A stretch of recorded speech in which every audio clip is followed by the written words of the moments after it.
Mga kababayan, huwag nyo nang hanapin ang mga pulis sa presinto sapagkat kami ay nasa inyo ng mga telepono. Dial 911, darating kami sa loob ng 5 minuto. Lilingkod sa bawat Pilipino at magbibigay ng tamang impormasyon para sa tahimik at maayos na Pilipinas. Police News Network, alagad ng batas, tagapagtaguyod ng balitang pulis, sandigan ng mamamayan, patnubay ng katotohanan. La Campo Crame, maghahatid ng pinakahuling kaganapan at nagbabagang balita. Ito ang PNN Police News Network. At ngayon, ang inyong mga tagapagbalita. Magandang araw, bagong Pilipinas. Kami ang inyong alagad ng batas, tagataguyod ng balitang pulis, Patrolman Julius Sam Acad. At ngayong araw, makakasama po natin bilang guest co-host si Seaman First Class Jel Ivory, Manzanades, Philippine Navy. Magandang araw sa iyo, ma'am. Magandang araw din po, sir. Bago po ang lahat, nais ko lang pong magpasalamat sa Philippine National Police sa pagbibigay ng oportunidad na kami po ay inyong makasama dito sa inyong programa. Kami po ay maghahatid sa inyo ng tamang balita, kwento ng pulis at serbisyo para sa mamamayan. At ito ang PNP News Online. Ang pangunahing balita ng Police News Network, alagad ng batas, tagataguyod ng balitang pulis.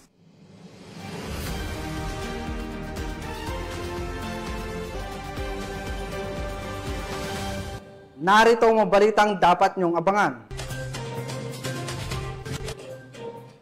3 suspect arestado sa kasong karnaping, motorsiklo na recover. Lalaking may kasong murder, timbog sa Cebu City. At 2 individual, timbog ng PNP ACG dahil sa pagbubugaw at prostitusyon.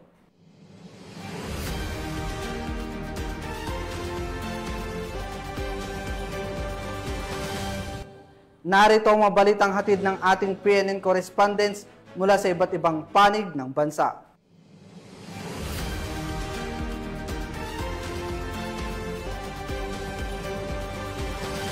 Simulan natin ang balita mula sa bahagi ng Luzon.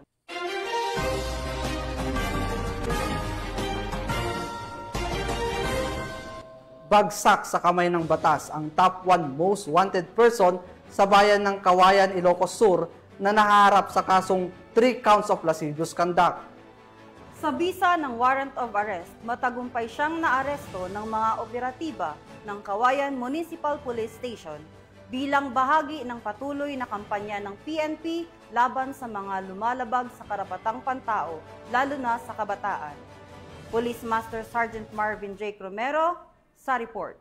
Estado ng mga operatiba ng City of San Fernando PNP ang isang most wanted person sa barangay San Agustin, San Fernando, La Union. Kinilala ni Police Lieutenant Colonel Rogelio B. Miedes, hepe ng City of San Fernando Police Station, ang akusado ni Alias Nardo, 49 years old, residente ng Barangay Upper Banks, Barangay Puro, San Fernando, La Union. Dakong 3:00 ng hapon ng maresto ang nasabing akusado sa bisa ng warrant of arrest na nilagyan ng Robert T. Kawin, presiding judge, Regional Trial Court, 1st Judicial Region Branch 29, San Fernando City, La Union, sa kasong paglabag sa prostrated homicide at mayroong rekomendadong piyansang 24,000 pesos. Samantala, nasa kustodiya ng City of San Fernando Police Station ang nasabing akusado para sa tamang dokumentasyon at disposisyon. Ang tagumpay ng operasyon ay bunga ng magandang pagtutulungan ng mamamayan at ng pambansang pulisya para mas lalong mapalakas ang laban sa krimen tungo sa isang mapayapa at ligtas na bagong Pilipinas. Mula dito sa PKG Ilocos Region, ako po ang inyong Police News Network correspondent, Patrolman Dennis Carinal, alagad ng batas, tagataguyod ng balitang pulis. Maraming salamat, Patrolman Carinal. 3 suspect ang arestado ng Philippine National Police Highway Patrol Group sa paglabag sa Republic Act 10883 or the new Anti-Carnapping Act of 2016 dahil sa pagnanakaw ng mga ito ng isang motorsiklo sa Barangay Pandakaki, Mexico, Pampanga. Samantala, matagumpay namang na-recover ng HPG ang nasabing motorsiklo. Patrolman Mark Roland Feliciano sa balita. Isang aksyon ng HPG Pampanga kasama ang mga kapulisan ng Hermosa Municipal Police Station ay nahuli ang 3 sospek sa pagnanakaw ng motorsiklo nitong Miyerkules, 9 ng Hulyo ng taong kasalukuyan sa Barangay Pandakaki, Mexico, Pampanga. Kinilala ang mga sospek na si alias Renren, 16 na taong gulang, si Jenjen, 15 taong gulang na parehas na taga Pampanga, at si Hart na 15 taong gulang na taga Tarlac. Ang pagkakaaresto sa mga sospek ay mula sa reklamo ng biktima na ayon dito nakapark lamang ang kanyang motorsiklo sa labas ng kanilang bahay. Agad namang itong inaksyonan at nirespondehan ng HPG. Noong Hulyo 2025, naganap na alas 3:30 ng madaling araw, ay nagkaroon ng follow-up operation sa may National Housing Authority sa Barangay Pandakaki, Mexico, Pampanga, na nagresulta sa pagka-aresto ng 3 tao, isang babae, 2 lalaki, at ang pag-recover ng isang Suzuki Raider na kulay asul.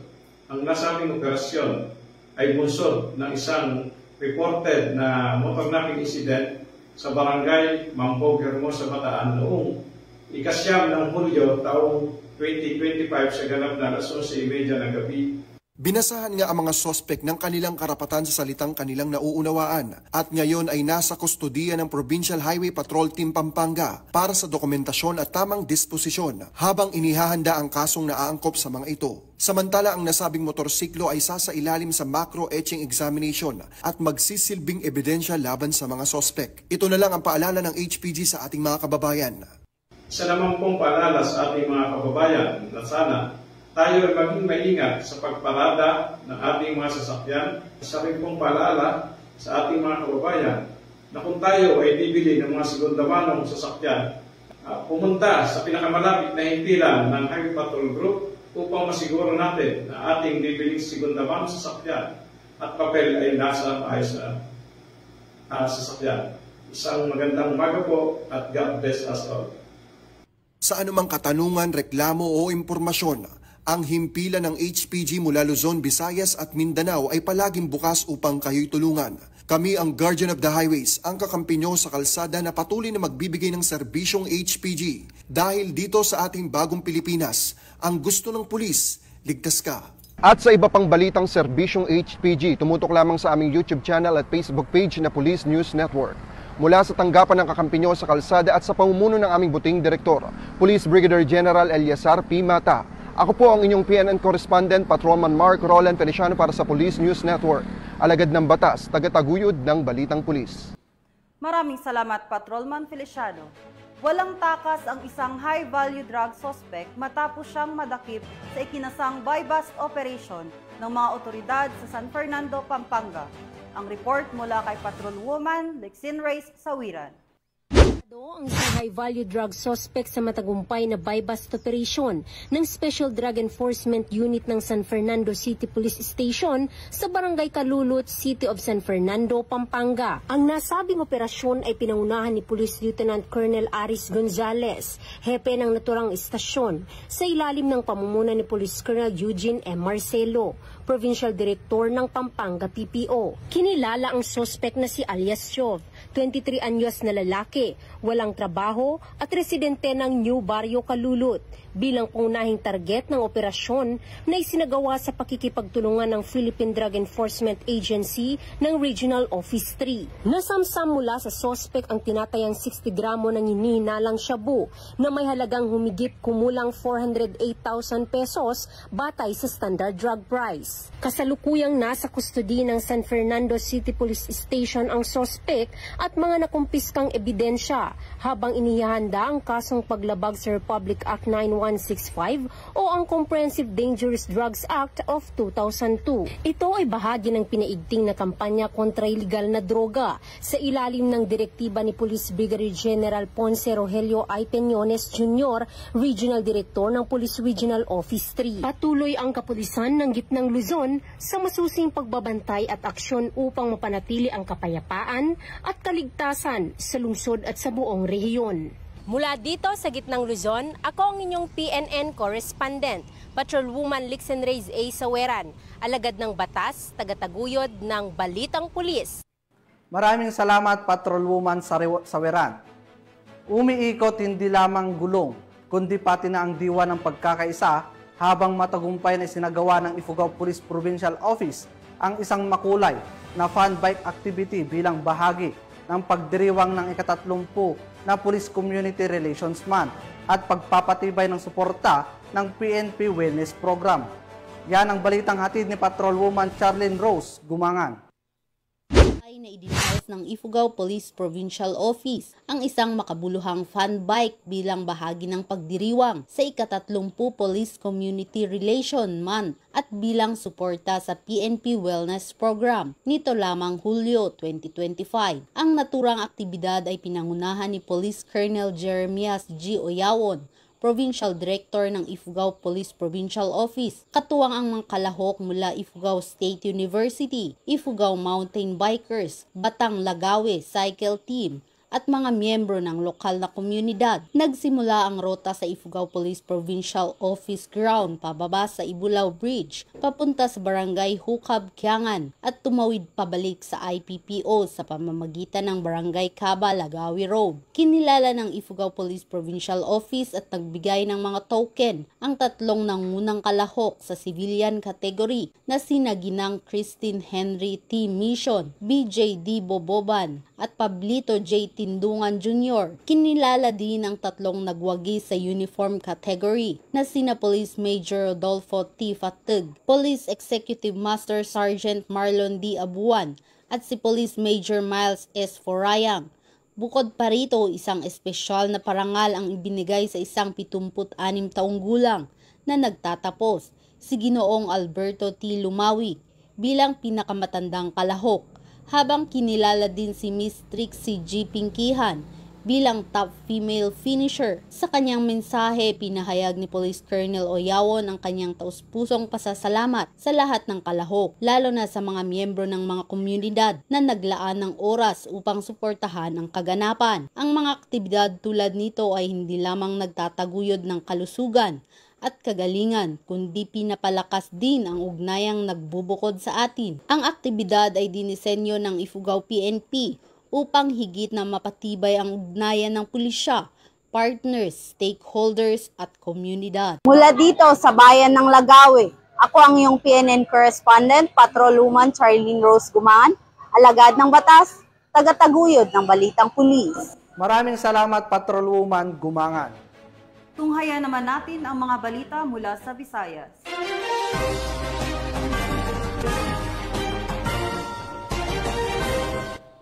Sa bisa ng warrant of arrest, nasa kote ng Cebu City Police ang isang lalaking naharap sa kasong murder at ngayon ay bumagsak sa rehas ng kulungan.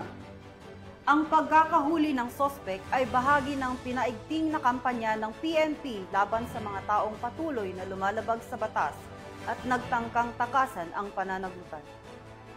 Nakibalita dyan si Patrolwoman Jodette Nicanor. Mas rehas ang lalaking may kasong murder matapos maaresto ng kapulisan ng Cebu City sa Mahayahay 2 Barangay Pasel, Cebu City nito lamang nakaraan. Kinilala ni Police Lieutenant Colonel Gerald Jake Manguera, Chief ng City Intelligence Unit ng Cebu City Police Office, ang suspect na si Rafi, 39 anyos na residente ng nabanggit na lugar. Bandang 1:20 ng hapon ng tuluyang mapa sa kamay ng mga otoridad ang suspect sa bisa ng warrant of arrest para sa kasong murder na inisyo ni Presiding Judge Honorable Hilbert Moises ng Regional Trial Court Branch 18 Cebu City na walang rekomendadong piyansa. Kasalukuyang nasa kustodiya ng CIO-CCPO ang suspect para sa dokumentasyon at tamang disposisyon. Maayong adlaw sa tanan, kapulisan sa City Intelligence Unit, Cebu City Police Office, ipanguluhan sa Muang City Director, Police Colonel Enrico E. Figueroa, malampuson nga na-serve ang warrant sa usa ka suspect sa kasong murder. Ipasaka sa RTC Branch 18, adlaw Disyembre 28, 2018. Sunod sa pag-agak sa Muang City Director, akong giahag ang ato ang kadakbayan. Akong aduna mo'y warrant or na mo'y kailang naay warrant, mahimo nga mo dangop kamo sa pinakaduol nga police station. Mayong adlaw sa tanan, daghang salamat. Patunay lamang na ang kapulisan ng Cebu City ay patuloy sa pagpapatupad ng kanilang sinumpaang tungkulin kontra kriminalidad upang magkaroon ng maunlad na bansa para sa sambayan ng Pilipino tungo sa isang bagong Pilipinas. Mula dito sa Cebu City Police Office, ako ang inyong Police News Network Correspondent, Patrolwoman Judith Nicanor, alagad ng batas, tagataguyod ng balitang pulis. Maraming salamat, Patrolwoman Nicanor. Sa gitna ng walang patid ng kampanya kontra illegal na droga ng Philippine National Police, isang karpintero sa Molo, Iloilo ang nahulog sa pagtibog ng batas. Matapos pasamsam mula sa kanya ang hininalang shabu na nagkakahalaga ng mahigit 400,000 piso. Patrolwoman Charmin Balunsat sa report. Hindi nakalusot ang isang construction worker sa kinasang bypass operation ng City Drug Enforcement Unit ng Iloilo City Police Office at Iloilo City Police Station 4 sa Barangay Kasing-Kasing, Molo, Iloilo City. Nito lamang 10 ng Hulyo taong kasalukuyan. Kinilalang arestado na si alias Ryan, 47 taong gulang, isang construction worker na itala bilang high-value individual at residente ng nasabing lugar. Ayon kay Police Captain Ryan Chris Inot, hepe ng City Drug Enforcement Unit, nabilhan si alias Ryan ng isang sachet ng hinihinalang shabu. Maliban sa buy-bust item, na-recover pa mula sa suspect ang 5 karagdagang plastic sachet ng pinaghihinalaang shabu na may kabuuang bigat ng higit kumulang 60 gramo at tinatayang nagkakahalaga ng 408,000 pesos. Kasalukuyang nasa kusdiya na ng pulisya ang suspect at maharap sa kasong paglabag sa RA 9165 o ang Comprehensive Dangerous Drugs Act of 2002. Ang matagumpay na operasyong ito ay isa lamang sa mga tagumpay ng Philippine National Police laban sa mga illegal drug personalities tungo sa mas mapayapang bagong Pilipinas. Mula dito sa Police Regional Office 6, ako ang inyong PNN correspondent, Patrolwoman Charmaine Balunsat, alagad ng batas, tagataguyod ng balitang pulis. Maraming salamat, Patrolwoman Balunsat. Narito naman ang mga balita mula sa bahagi ng Mindanao.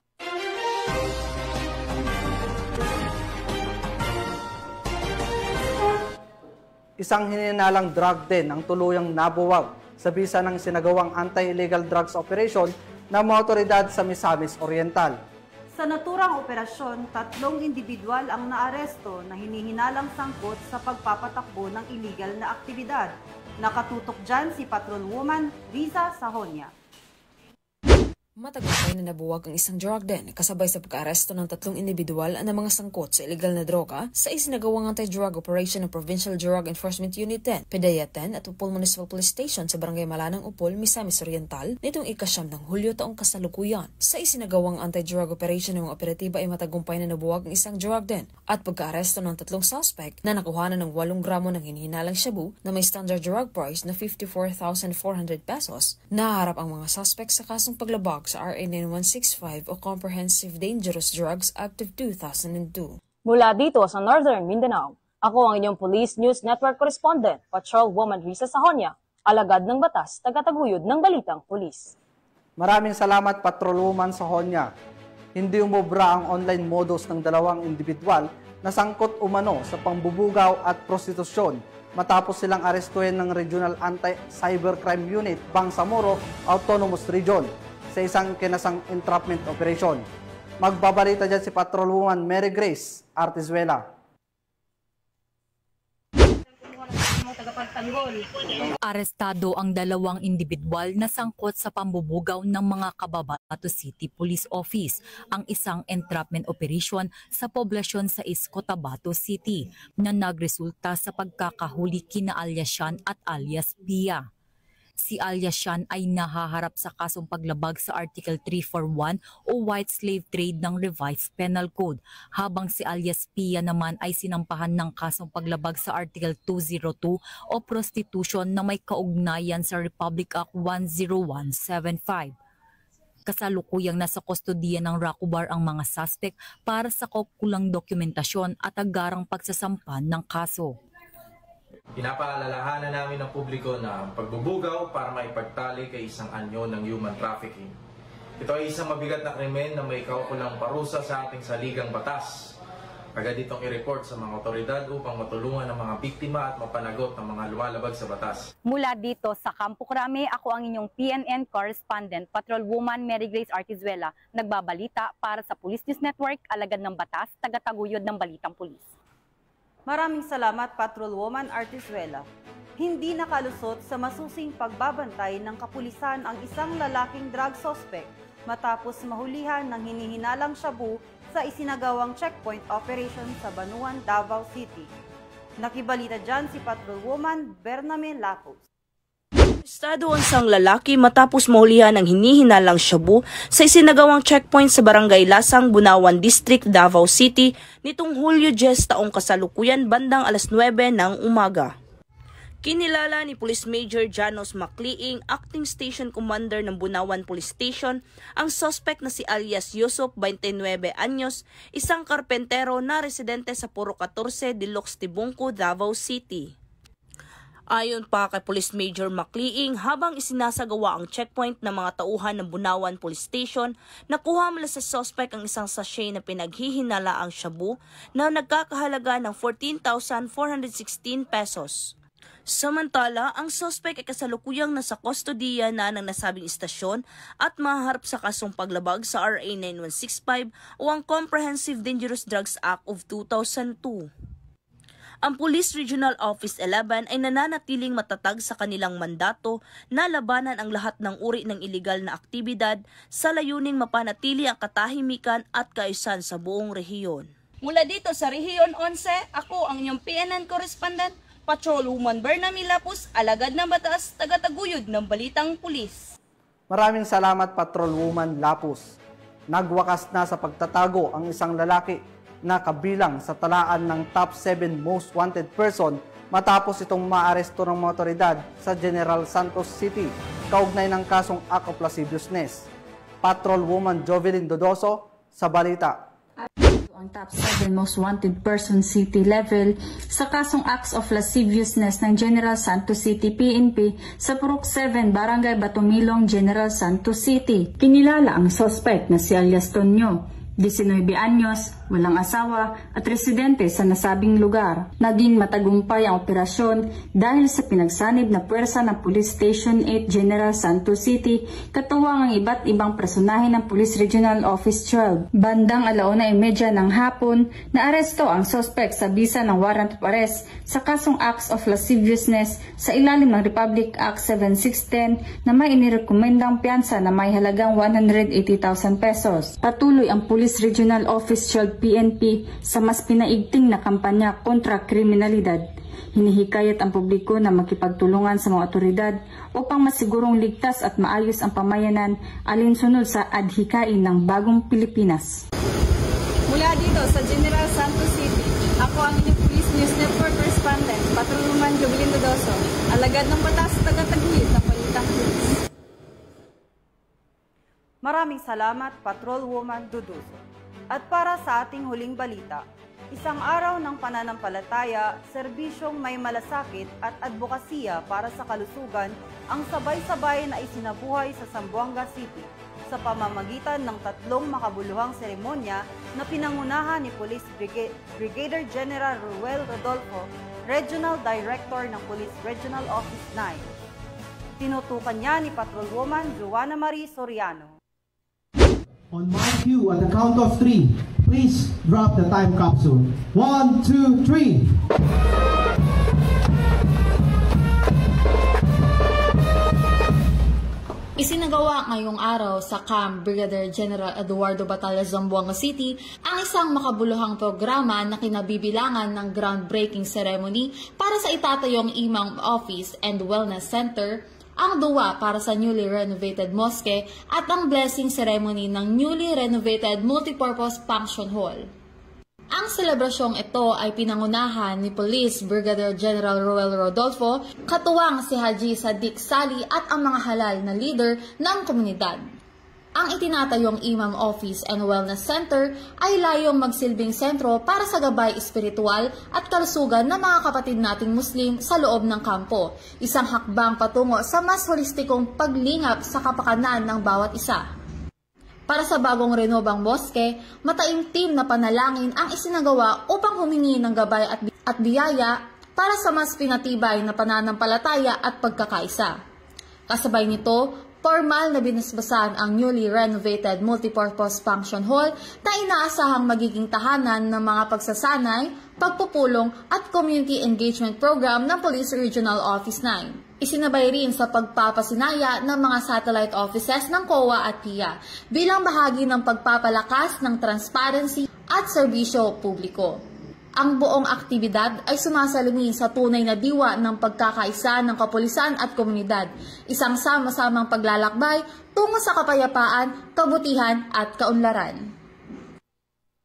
Mula dito sa Zamboanga Peninsula, nagbabalita, ako ang inyong PNN correspondent, Patrolwoman Joanna Marisoriano, alagad ng batas, tagataguyod ng Balitang Pulis.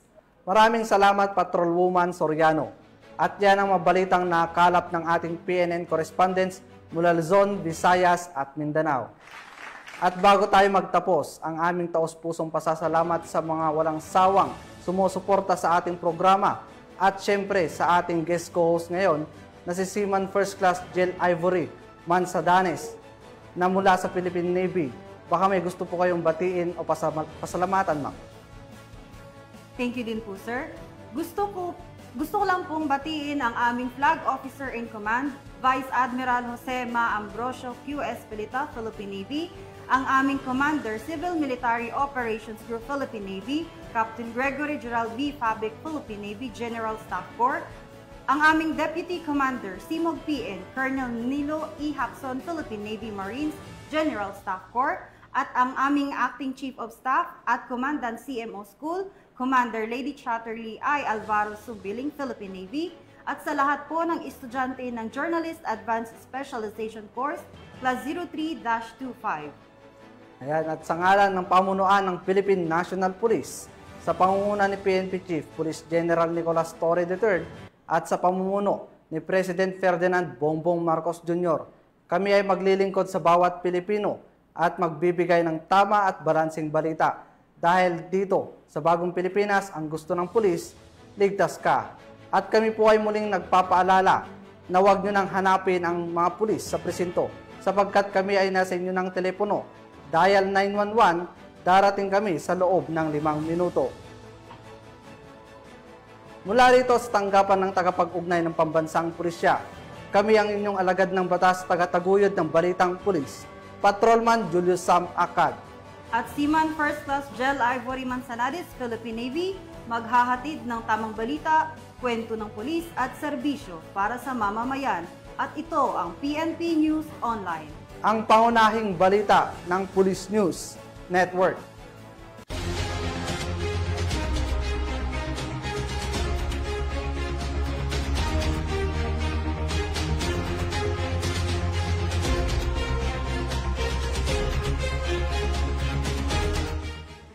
Police News Network, alagad ng batas, tagapagtaguyod ng Balitang Pulis.